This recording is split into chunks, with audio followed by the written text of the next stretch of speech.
Hi Koha users, today we're going to talk about using the OPAC side of Koha to search for books. Students can search for books this way and teachers can also search. Let's look at a few of the options. First, to find this, all you have to do is enter in the same URL as you have on your Koha login, but you want to take this part off. So if you take this part off and use that, that puts you into this side.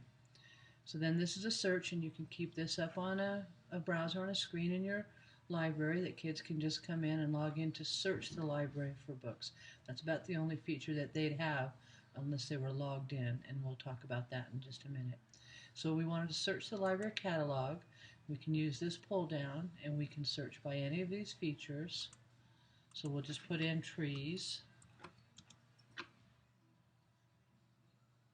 So now we have all these books that are available.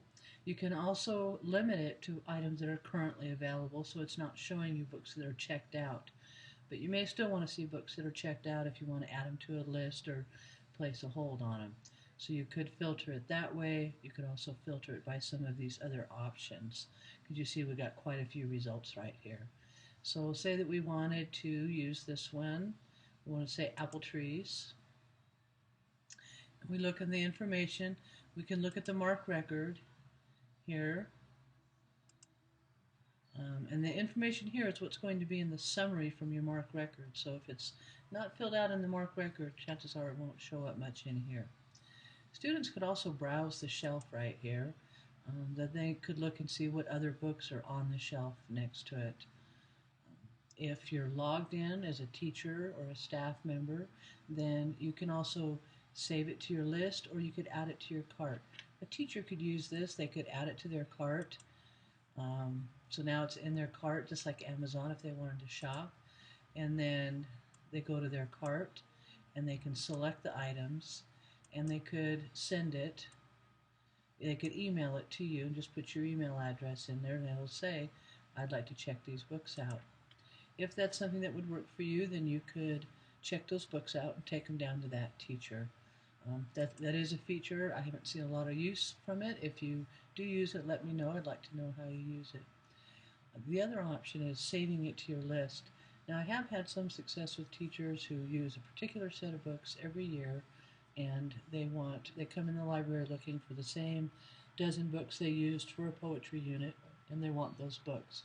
So they can search the Koha catalog from home or their classroom and add these books to their lists just by clicking on it. So I'll add it to my poetry list, or I could create a new list. They can be public or private. So I'll save it. I'm going to add it to the poetry unit. And now, next year, when I go to do that poetry unit, I can pull up my list. I can do poetry unit, and I can say, okay, these are the books that I used last time. These are the books I'd like to check out.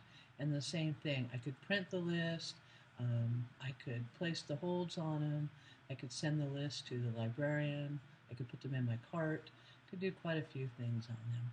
So that's just a way to help teachers manage the books that they use every year.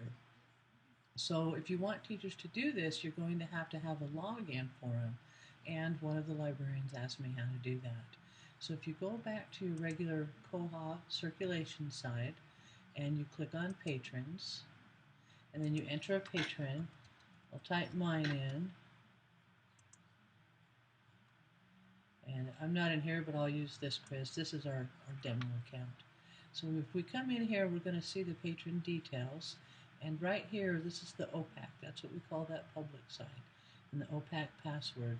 Your teachers already have, or students, they've already been generated a password when Koha was set up. And they may not remember this password. And if you go to change password, oops, wrong button.